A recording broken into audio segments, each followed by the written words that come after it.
This is Hannibal here from thehannibaltv.com, and on speakerphone right now I have none other than legendary WWE and WCW wrestler, Portland Territory wrestler, NWA world class. He's been everywhere. Black Blood, aka Billy Jack Haynes. How are you doing today, sir? Well, I'm doing well to talk to my best friend in the business, toughest guy in the business, Black Blood, not Black Blood, but Blood Heart. Well, I appreciate it, and I guess you were watching some videos of some old shoot interviews I've done with Greg Valentine and Kevin Sullivan, and you basically are saying there's some false information in those shoot interviews, and you wanted to address those. So, you want to start by Greg Valentine? Yeah, let's start with Greg Valentine because I don't think I ever wrestled him. Ever. And I heard, I see him in Philadelphia in, I think it was 2019 at a convention. That's the last convention I've been to. And Valentine, had some lied about a lot of things. And I just wanted to clarify, I watched it 2 or 3 times for the first time 2 days ago, decided whether I wanted to go on your show, and I said if I was going to do it, I'll do it with you. But the Hammer, Greg the Hammer Valentine, his finishing move was, I think, was a punch behind the back with a hammer behind the head. And, he'd be a great witness for in court. I never saw it, but I was told, but I didn't see it, but I was told, and I hate Billy Jack. Just something like that, it hits me because I never had a hatred for anybody, and I just was I was just a cocaine runner, and that's it. So what I'd like to say to Greg is, if he thinks that, he hates me, I just want to make a $20 million challenge to meet him in Philadelphia, to just only because my right knee is gone. He thinks so bad, so tough, and hates me. And I will beat the living shit out of him like I did every wrestler I've ever fought. Now, believe me, I got the shit beat out of me. But, it was very unprofessional what he said about me, and that's number one. Number 2 is the worst. It was Kevin Sullivan. He started out real good talking about me because I came down in '84, but you don't even know this. What I came down in January for was for the Super Bowl. It was January 22nd, the Super Bowl, I think it was 18. And I was very good friends with Lyle Alzado, who was on the LA Raiders, Todd Christensen, who's from Oregon, my home state, went to high school here and played BYU and then for the LA Raiders. He was there, and John Matusak. Pete Rozelle was the commissioner, and we did a major league drug deal there. I'll get into that later when the autobiography comes out. Now, Kevin was good up until the point he said when I went as Black Blood that I got on my stomach and rolled in like a snake into Dusty, who I could not stand. I've admitted he's dead. I know. I don't want to talk bad about the dead, but I made that clear when he was alive. And that never happened. That was Dusty's office, right? He said that you snuck in like a snake to go into Dusty's office for some reason. And that never happened. No, Dusty wanted me, but Ted Turner, I was going to break away from the team and sign a $2.3 million contract for 2 years. They were signing those contracts back then. And then about I think it was maybe 2 or 3 weeks into Black Blood, I was coming off the top rope, and I tore my right patella and tore part of my ACL. My legs swelled up to where it was in Philadelphia, and they took, I believe, at least a pint of fluid off my knee. He filled in for me. Kevin Sullivan did, to wrestle, and I was with a one-man gang. We were all together. He said something about they had the best doctors and so forth. Well, back in Oregon, they had better doctors. So I just said, F it, and left because I knew my knee was gone. I probably thought I'd never wrestle again. I didn't until I went to 1995 to USWA. They put the belt on me, and that was it. My career was over at that time. My knee couldn't go on any further. Whose idea was Black Blood? Well, Black Blood is an operative name that I'll go into. I will tell in detail when my autobiography comes out, because there's so much people don't know about me. That's why I was so quiet, and that's why I was so away from everybody. And other than Hercules, who bought my house in Tampa, Florida, and I just didn't communicate.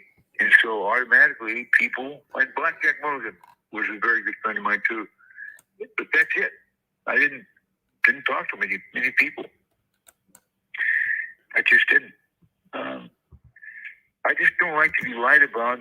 People got a kind of a false impression about me, but when this all comes out, it'll all be documented. And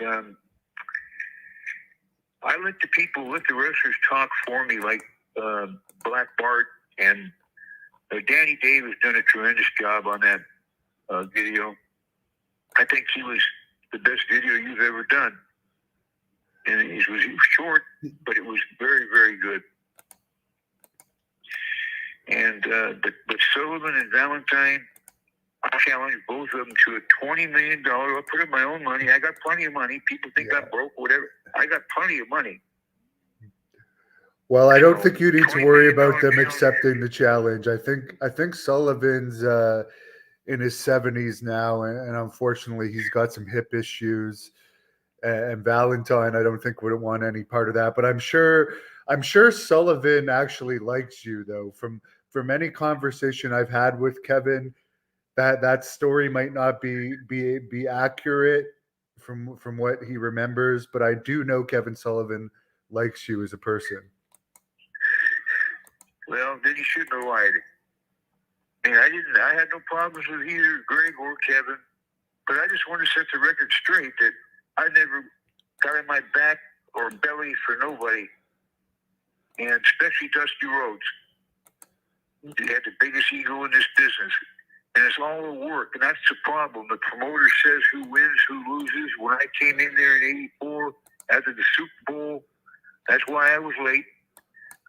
When I came in there to the Super Bowl, after the Super Bowl, I got over like gangbusters after, and George Neapolitano, Bill Otten put me on like 15, 20 covers, and they got jealous of that. I'm not into jealousy. There was issues with Eddie Graham and his entire family. I talked about it in the autobiography, and I jumped around because I was selling dope. Now, anybody should be able to figure that out if they're going to listen to this here tape shoot here. And that's why I did not need the money. The money was good in Florida. It was about $3,000 a week, $2,500, and but I wanted to make something out of myself for my father, who was blind and disabled. I didn't have to wrestle. I was already a millionaire, and I made my mistake. Got hurt in the ring with Harley Race.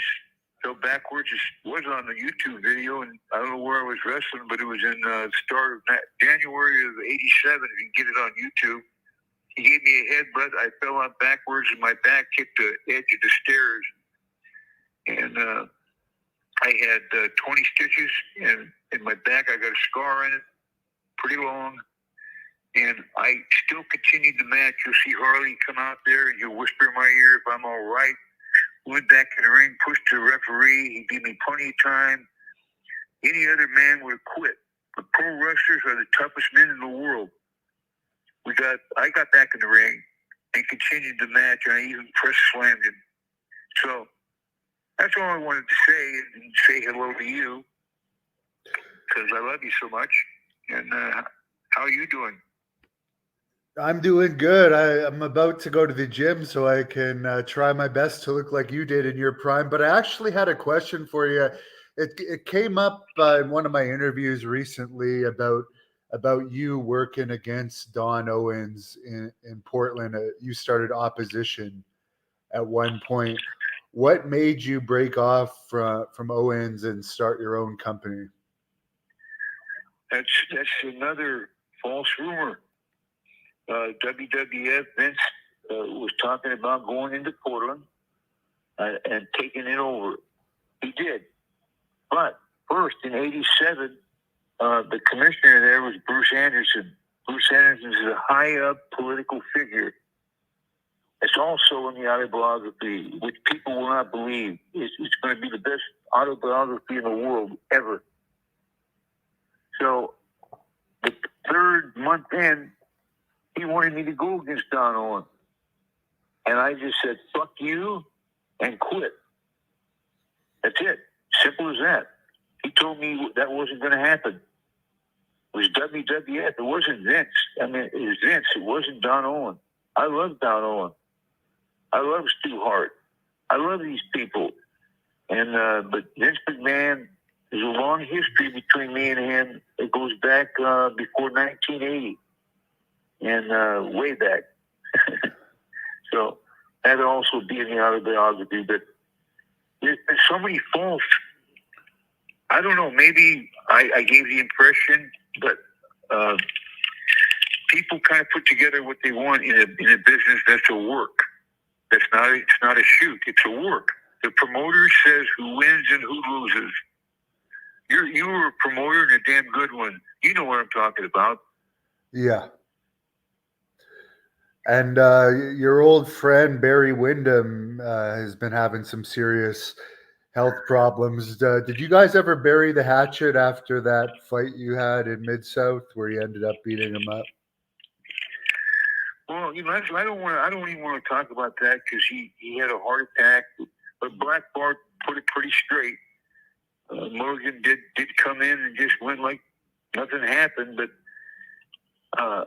now he's got me thinking after I watched it whether it was before the match or after.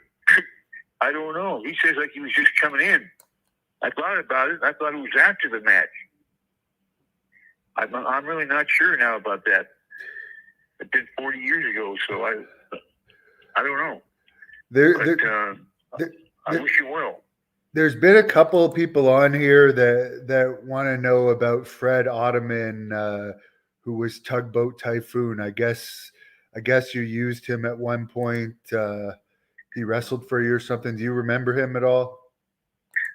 Yeah, I love the guy. I knew he was going to be a great talent, and I think Crush and Tugboat and Johnny Ace, who was I guess he's one of the guys in trouble with Vince on the rape charges or something. I think he's been Johnny Ace has been released now, so he's back like one of us, just an average person now. But he made a lot of money working for Vince. Oh yeah. Yeah, he was a damn nice guy, and I know a lot of guys have passed away, and it hurts because even though I didn't communicate with him, we did, of course, say hello and stuff like that, and it hurts tremendously in my heart when I hear about all the wrestlers from the old school WWF dying and WWF. Billy Graham we had some great matches together in Florida. And I know he's not doing real good right now, you said. No, he's not. I love him. And you can pass that on in any way. Just please tell him that I love him and I wish him nothing but the best. And I hope Barry Windham recovers. And I don't wish ill will on any professional wrestler except when they lie about me. That's it. A couple people wanted to know your opinion on Matt Bourne, who is another guy that passed away young and was a star in the Portland territory before WWE. Well, Matt was a character. His father was Tough Tony Bourne, Portland, Oregon, Portland Wrestling. He started in Portland and then worked his way up and made it to the WWF as Doink the Clown. And he constantly asked me, is it comical or is it funny to have this gimmick? And I said, what are you making a week? And he said, about 8,000 to 10,000. I said, well, how many people would put on a Doink the Clown mask to make $8,000 to $10,000 a week? Just keep going, man, as long as you can. The only thing about the WWF, it was non-union, and it's so different than any other territory. And the people have to realize that they're just looking at us in the ring and judging us or prejudging us, and their minds are on the the wrestling match. We have to travel around in airports 5 to 7 days a week. And we're just like zombies. I can remember one time we'd all got off the plane. We all looked like zombies. People rushing up for autographs, and we couldn't sign anything. We just walked by them. And next day we had to get up 5 a.m. and go LA to New York, back to Vancouver, BC. Vince would do that on purpose. And there should have been a union. Guy works 4 or 5 trillion and can't afford a union? Are you fucking kidding me? The NFL, any other, they got better ratings, and any wrestling has better ratings right now than anything. And there's still no union that I know of, is there? No, and the funny thing is they call their wrestlers actors now, and they say it's a scripted show. So if the wrestlers are actors, should they not be allowed to be in the actors union? That makes no sense to me. If it's a scripted television show, they don't pretend it's real anymore. I don't see how they cannot be in the actors union. Well, I agree 100% with you, Hannibal. Yeah, that's the only other, I guess, complaint that I had. And sorry for my foul language, but Kevin really pissed me off when he said that about that. The day I would ever roll up to Dusty Roads would be the day when hell froze over. But I am very sorry for his death. And I know his son's now got AEW going, and I hope that's very successful for them.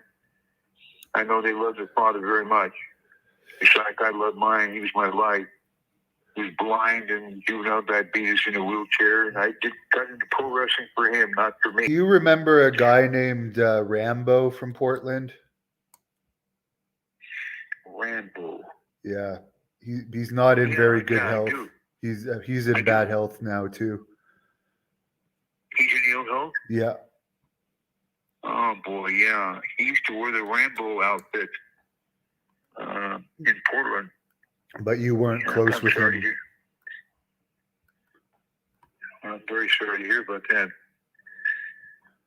I haven't seen him. Look, it's been I've been in the business 40 years, and I always give you a shout on your birthday, man. October 16th, just turning 40. I had my first match in '82 in August in Calgary. And I know Duke Myers. He's from Portland, Oregon. I went down there with Duke. He said that'd be in the autobiography. Look him up. He's from Portland, Oregon. You can look up a lot of guys I'm talking about. Lalo Alzado, John Matusak, they're from Tampa. And Alzado and Todd Christians from Oregon. They played for the LA Raiders back in 1984, the January 22nd, Super Bowl 18, which they killed the Washington Redskins. But there was a big deal that went down that people don't know about. But they will. Did you know Buzz Sawyer well? Because I heard you say before you thought he may have been murdered. Yeah, that's something that will also be in the autobiography. I'm very political. You know, I think I said before that I mentioned a few things, but it's going to be interesting. Well, we do know that we do know Buzz was involved with drugs. Listen, Hannibal, listen real quick. The boys on the track. If any of your listeners that go over, listen, millions and millions. If I would have been lying about that, that's been 5 years ago. The woman is now dead, and her daughter died mysteriously a couple months later. If that would have been a lie about what I said about that high up, those high up political people, in fact, the president and the vice president who ran for president but lost to Trump, I would be dead right now. I would be dead. You think I would have survived 5 years if I was lying? People, wake up. Listen to what I'm saying. I'm not a liar. So it's just remember what the wrestlers have to go through to travel. And you just watch us. We have to do all the hard work.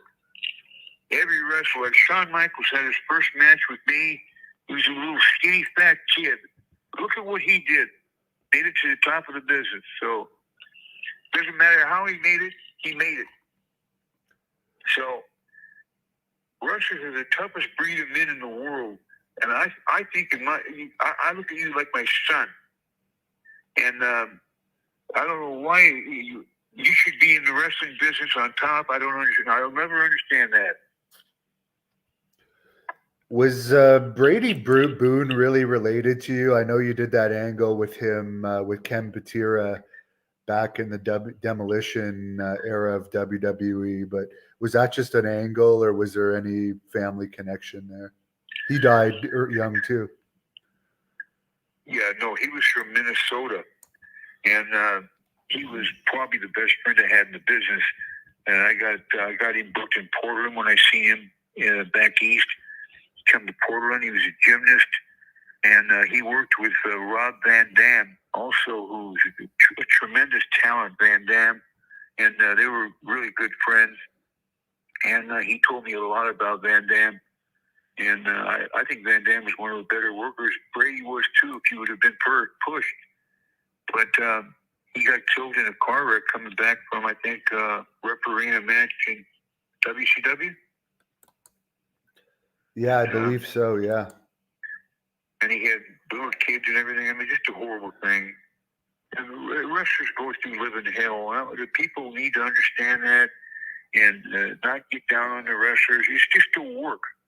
They need to understand that, enjoy it, watch it. We're great athletes, and we put everything on the line. The injuries are so real. It's more rate than football, basketball, baseball, hockey combined. And just to say it's fake, here's what it is, man. To be a real wrestler and make the biggest money at all, you got to make it look real without hurting your opponent. That's it, 100%, period. You hurt your opponent, the promoter will fire you because there's no union. You lose your job. Unless you're, a suck-ass like Hulk Hogan. He'll never, he helped the business, but he burned me. Vince burned me. There's a lot of people who have, and had to be in the autobiography as well. You obviously were known as the toughest from the Portland territory. Is there any other guys that you would put up there? Obviously, Matt Bourne and Chris Adams were known to be tough as well. But I know that you roughed up Chris Adams before or something, I believe. Well, I don't know about Chris Adams, but Matt was pretty tough, pretty good wrestler. But I know B. Brian Blair beat the crap out of him, and I had a problem with him at one of the nightclubs where I was running the cocaine. It was unbelievable, the amount. But I had to knock the shit out of him too. But he got so high, it wasn't really even a fair fight. So we apologized, hugged later, and it was okay. But yeah, I loved him too. He was a good guy, and I loved his dad, Tony. But it was my dad that I lived for. I just don't want to go into detail and give too much away. What did you think about? Really make the people love it. Understand it. I know you must have known Roddy Piper pretty well. Would you say he was tough? Because I had never heard of him being in too many fights, but I never heard of him backing down from a fight. I've seen Piper fight once, and he hit the guy so many times, and that was at the bar in Portland. No, Roddy could handle himself real well, and people didn't really know this, but we were secret friends for several years. And he's also Canadian, and as you know, and in my opinion, the best rapper in the business. I could out-rap Hogan, could out-rap anybody, and there's some really suspicious. China and Roddy, when they died in California, that's what really made me want to come forward and do what I'm going to do. And it's probably going to get me killed. So, but I'm ready to die anyway, so it don't matter. I haven't got much time left. So. Well, I hope that's not true. But as far as Hercules, who you brought up, and you had so many memorable matches with, were you guys friends outside of the ring? Absolutely. We had you on the house, but we did not communicate outside of that. We just in the ring. We wrestled a lot. I was supposed to wrestle Randy Savage in WrestleMania 3, not Hercules. If anybody goes back and watches the tapes, Danny Davis, I won the Intercontinental belt, and we were working together for about a month straight.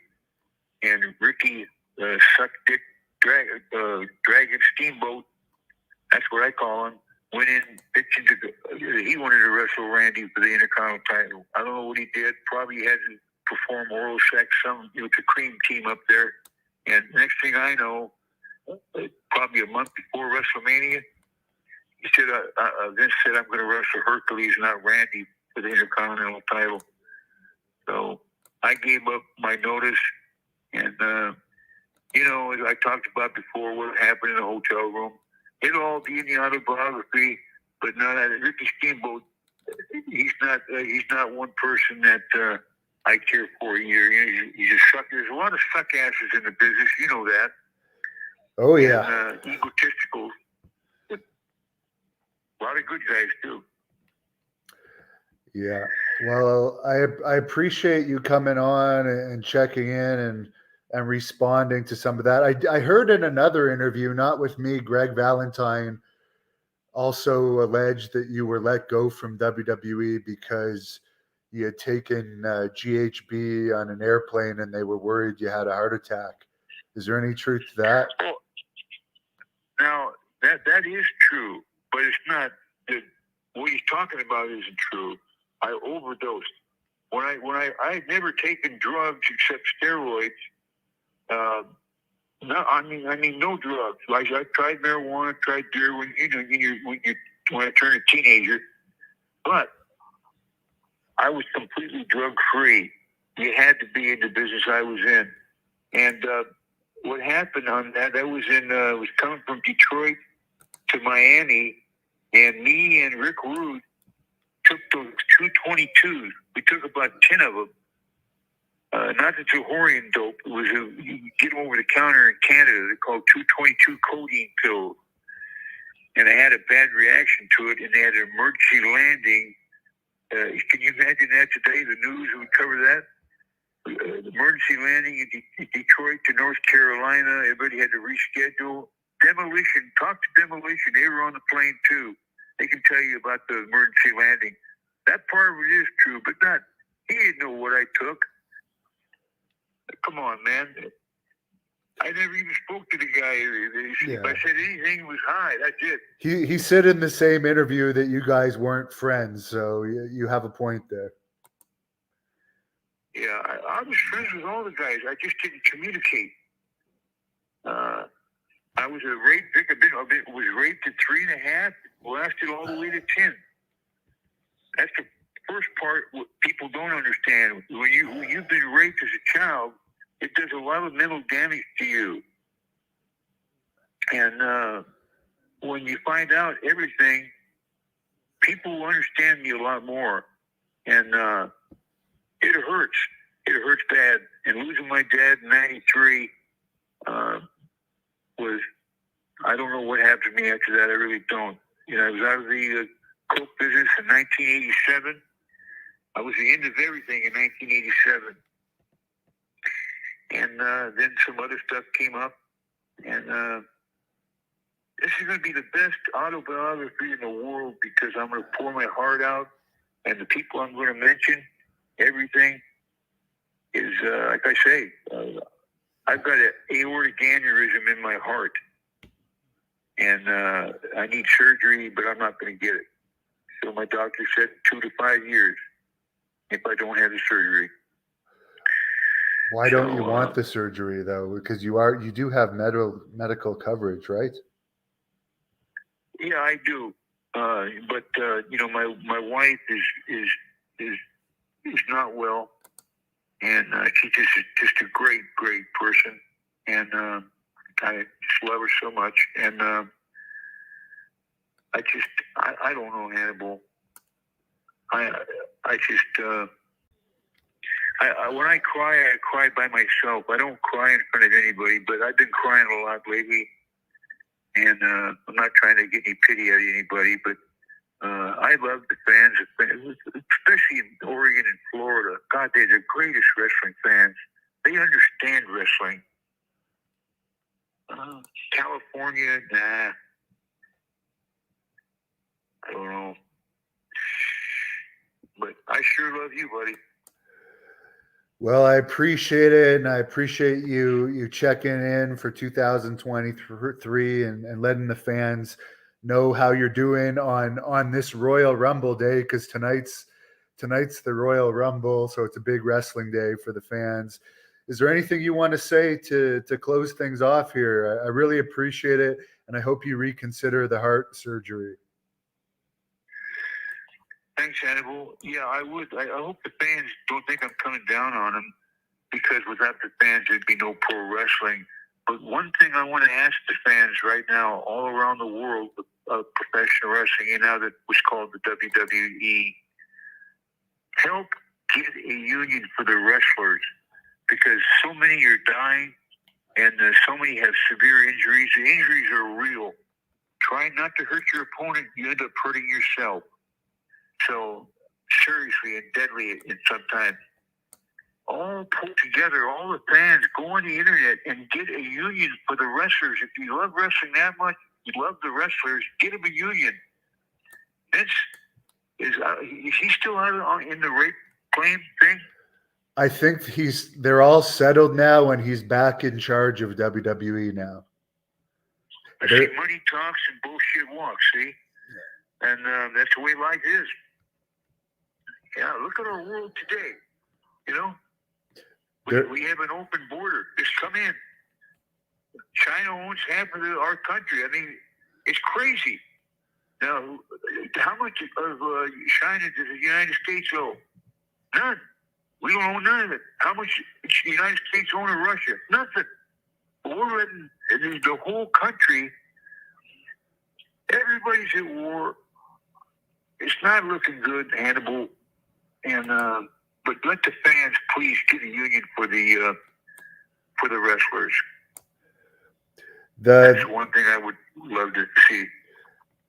I agree with you on that, but I guess you haven't heard that they're actually looking to sell the WWE in the next 6 months, potentially to Saudi Arabia. Oh, that's great. Yeah.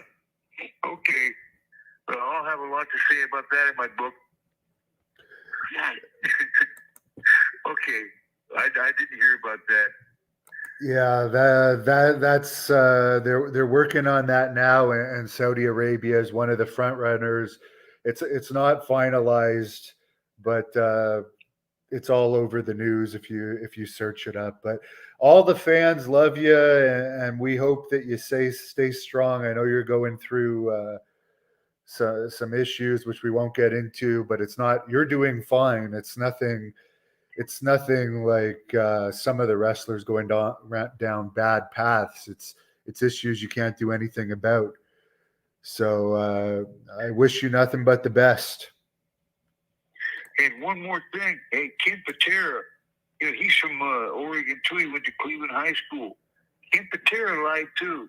Yeah, why that little fart did that? Not a little fart, 500-pound military press. He said that we had separate rooms, man. Because he snored. He said that I went out looking for women. I said, well, I've been with 4 women in my life. I've been with 4 women. I'm not gay, but I was raped several times, but that don't mean I'm gay. And by men. But I love Ken, and he's the greatest athlete in his family, in the business. And also, I want to say one more thing about Brad Armstrong and the Armstrong family. I think overall, they were right up there, if not number one, as the best family. The last match I had, or one of the last, was Brad Armstrong, who passed away. That's one kid that I love so much, and his brother Jesse and Steve. They were great guys. I got along good with them in USWA. I did do that. Sorry about Brad, man. It just that made me cry for quite a while. And God bless you, Hannibal. You're doing so good. I was up till 3 in the morning Pacific time watching your Hannibal TV. How many views do you have now? I think 215 million. Speaking of my channel, there's one guy you didn't mention. He didn't insult you or anything, but Raven, who was Scott Levy, mentioned that there was some sort of misunderstanding with you guys back in Portland when he was breaking in. Do you remember that? Yeah, I did. I saw that video too. I forgot to mention it. Yeah, no, Art Barr was known for his ribs. And what he did was I sat down in a bunch of piss with my wrestling gear on. And he said, "Hey man, I don't want to be a liar or anything. I'm telling you the truth. Scott Levy did Scotty the Body." And so I approached him with it.